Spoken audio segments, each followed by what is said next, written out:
할렐루야. 오늘 2021년 11월 7일 말씀 함께 전하도록 하겠습니다.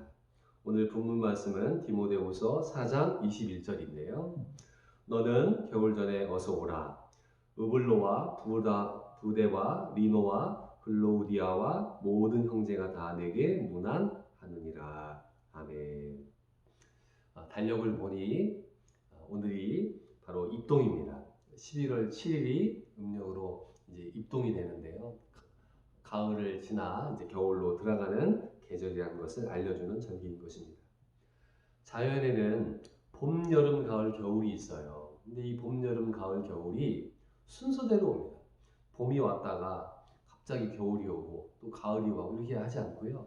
봄, 여름, 가을, 겨울이 순서대로 있습니다. 그러나 인생에 있어서의 계절은 이 순서가 바뀌는 경우들도 있습니다. 태어나는 것이 봄, 청년기가 여름, 중년이 가을, 그리고 이 노년과 죽음을 맞이하는 것을 겨울로 볼 수 있는데요. 어떤 인생은 봄으로 시작했다가 겨울로 끝난 인생을 많이 봤습니다. 때로는 1살짜리가 세상을 떠나기도 하고요. 때로는 10살짜리가 세상을 떠나기도 합니다. 가끔 공원묘지나 봉헌당에 가보면은 인생이라는 것이 순서가 없다는 것을 깨닫게 됩니다. 핏덩어리들이 죽어서 묘지에 묻혀있는 것을 보면서 어르신들이 그러는 거예요. 펴보지도 못한 꽃이었구나. 인생은 그런 꽃들도 얼마나 많은지 모르는 것입니다. 그래서 인생의 겨울에는 순서가 없고 죽음이라는 것은 누구에게나 찾아오는 일이기 때문에 그것을 거절할 사람도 없다는 것입니다. 그래서 우리가 인생을 살아갈 때 한 번뿐인 인생이기 때문에 후회를 최소한으로 줄이면서 살아갈 수 있으셔야 되는 것입니다. 인생을 살아가기 위해서는 겨울을 준비하는 지혜가 필요합니다. 그래서 오늘 바울은 디모데 후서를 쓰면서 인생의 겨울을 맞이를 했습니다. 그래서 계절로도 겨울이지만은 인생의 겨울을 생각해 봤으면 좋겠습니다. 그래서 디모데가 에게 너는 겨울 전에 어서 오라. 오늘 본문 제목이 겨울 전에 어서 오라는 것입니다. 자, 그러면은 인생의 겨울이 올 때 우리는 과연 무엇을 준비해야 되느냐? 첫 번째는 인생의 겨울에는 고독을 준비해야 되는 것입니다. 자, 바울은 선교여행을 1차, 2차, 3차를 떠났습니다. 그와 함께 했던 많은 사람들이 있었는데 떠난 사람들도 많이 있었어요. 대마는 이 세상을 사랑하여 나를 버리고 데살로니가로 갔다. 그레스게는 갈라디아로, 디도는 달마디아로 갔고 누가 만나와 함께 있느니라 라고 되어 있습니다. 자, 우리가 인생을 살아갈 때 가족이라는 울타리가 있습니다. 그런데 세월이 지나가니까 아버지도 세상을 떠나시고 어머니도 세상을 떠나시고 또 인생을 살다 보면 자식이 먼저 세상을 떠나기도 하고 사랑하는 남편이 먼저 떠나고 아내가 떠나기도 하는 것을 보게 됩니다. 그는 누구에게나 다 해당되는 일인 것이에요. 행복한 신혼부부가 있습니다. 그러나 그 신혼부부가 평생 같이 가나요? 그렇지 않습니다. 세월이 지나가면 누구나 다 호라비가 될 수 있고 누구나 다 과부가 될 수 있는 것이 인생인 것입니다. 그래서 인생은 혼자 걸어가야 되는 것이죠. 혼자 있는 것은 두려운 일입니다. 혼자 있으면 외롭습니다. 그러나 그 혼자 있는 시간을 통해 하나님을 만날 수가 있다는 것이에요. 그래서 성경에 나와 있는 사람들은 홀로 있는 가운데 하나님 만났습니다. 모세를 보세요. 광야에서 하나님 만나잖아요. 시내산에서 그 떨기나무 가운데 하나님을 만나지 않습니다. 엘리야도 그 로뎀나무관에서 죽기를 구하는 가운데 하나님 만나지 않습니다. 요나를 보십시오. 물고기 뱃속에 들어가 하나님 만나지 않습니다. 우리 인생의 고독을 준비하셔야 되는 것입니다. 제가 보니까 할아버지 학교가 있더라고요. 무슨 학교인가 봤더니 이제 할머니들이 먼저 세상을 떠나면은 이 할아버지 혼자 남게 됩니다. 그러면은 평생 밥 차려오는 거 다 부인이 해왔단 말이에요. 근데 부인도 떠나가고 혼자 살게 되니까 삶이 안 됩니다.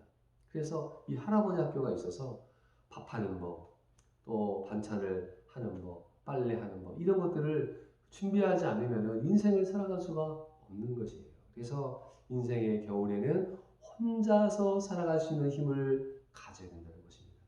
두 번째는 인생의 겨울에는 화해를 준비하셔야 돼요. 바울은 오늘 말씀 보니까 이런 말씀이 있어요. 우리가 다 읽지는 않았지만은 12절 말씀에 내가 올 때에 마가를 데리고 와라. 그가 나의 일에 유익하니라 라고 되어 있습니다. 바울이 선교 여행을 떠났는데요. 이 나이가 많으신 선교사님이 선교 여행을 떠났는데 지금이야 비행기 타고 배 타고 자동차 타고 가지만 옛날에 그게 있습니까? 도보로 다 여행을 해야 됩니다. 그러면은 얼마나 많은 짐들을 지고 여행을 했겠습니까? 그러니까 이 선교를 떠나는 바울을 바라보며 마가의 어머니가 마가에게 얘기해서 선교여행을 떠날 것을 이야기합니다. 교회 청년인 거죠. 선교사님을 돕기 위해서 그 선교여행을 떠나게 됩니다. 그런데 이 마가가 중간에 도망을 갔습니다. 힘들고 어려우니까 도망간 거예요. 선교가 쉽지 않는 일이 아닙니까? 그러니까 이가 돌아오게 되었습니다. 그리고 이제 바울도 돌아와서 2차 선교여행을 떠나게 되는데 팀을 짜야 됩니다. 바울과 바나바가 이제 팀을 짜서 다시 여행을 떠나려고 하는데 이 바울은 성격이 불같은 사람이고 다혈질이에요. 그래서 마가를 데려가지 않겠다고 합니다. 아니 저번에 선교여행 가겠다고 하다가 중간에 도망치지 않았느냐, 못 데려가겠다. 바나바는 포용력이 있고 품는 사람이, 그러니까 자기의 조카였던 이 마가를 그래도 좀 데리고 갑시다. 그러나 바울과 바나바가 의견이 맞지 않습니다. 결국에는 두 사람이 따로 선교여행을 떠나게 되는 것이 사도행전에 나옵니다. 그래서 이제 세월이 지났어요. 바울이 죽음을 맞이하는 가운데 보고 싶은 사람이 있습니다. 그게 누구입니까? 바로 마가를 데리고 와라. 그가 나에게 유익하다. 젊었을 때는 좀 혼란스러운 삶을 살기도 하고 방황하는 삶을 살기도 했지만 이 마가가 철이 들어서 하나님의 영광을 돌리는 삶을 살고 있다는 소식을 이제 바울이 듣지 않았겠습니까? 결국에 이 마가가 무슨 책을 썼습니까? 마가복음을 기록을 하게 된 거예요. 즉 베드로의 제자로서의 삶을 마가가 살았다고 얘기합니다. 그러니까 마가가 어떻게 그 마가복음을 기록했겠습니까? 잘 모르잖아요. 베드로로부터 그 이야기를 듣고 마가복음을 기록을 하게 된 것입니다. 우리도 인생을 살다 보면은 헤어져 있는 사람, 내 마음에 안 들어서 떨어진 사람들이 얼마나 많습니까? 그 사람들을 한번 돌아보고 품으라고 말씀하고 있는 것입니다. 아이들은 싸우고 금방 친해집니다. 어른들은요, 30절을 친하게 지나왔는데 한 번 싸우잖아요? 그럼 만나지도 않더라. 우리 마음 가운데 하나님 주시는 넓은 마음을 품으셔야 되겠습니다. 그래서 바다와 같은 마음을 가지고 사람들을 품는 하나님의 사람 되시기를 주의 이름으로 축원드립니다. 그것도요, 인간의 힘으로는 안 됩니다. 하나님이 주시는 그 마음을 주셔야 돼요. 누가 큰 자입니까? 품는 자가 큰 자인 것입니다. 창세기를 보면은 요셉과 형들의 만남을 보게 됩니다. 요셉은 총리로 되어 있고 형들은 지금 곡식을 사러 왔습니다. 누가 누구를 품습니까? 큰 자가 작은 자를 품는 것입니다. 하나님 우리에게는 화해를 준비할 수 있는 마음들을 달라고 이야기하시면서 인생의 겨울에 만나야 될 사람, 또 우리가 화해를 해야 될 사람들을 생각하시면 좋겠습니다. 세 번째로 인생에는 자신의 마음을 붙잡을 성령이 필요합니다. 자, 여기 성경을 쭉 보니까요. 바울이 디모데에게 편지를 합니다. 내가 올 때 내가 드로아 가보의 집에 둔 겉옷을 가지고 와라. 추운 겨울이니까 이제 겉옷을 가져와라 하고, 또 책은 특별히 가죽 종이에 쓴 것을 가지고 와라 라고 얘기합니다. 젊어서는 성경의 소중함을 많이 몰랐는데요. 만약에 무인도로 떠난다고 했을 때 단 한 권의 책을 가져간다면 어떤 책을 가져가겠습니까? 라고 하는 이야기를 들은 적이 있습니다. 세상에 어떤 책들도 다 좋은 책들이 많습니다. 그러나 한 번 읽어보면 또 읽어보기가 쉽지 않습니다. 또 두 번 읽고 세 번 읽고 뭐 한 10번 읽었다고 칩시다. 그럼 더 이상 거기에서 나올 게 없어요.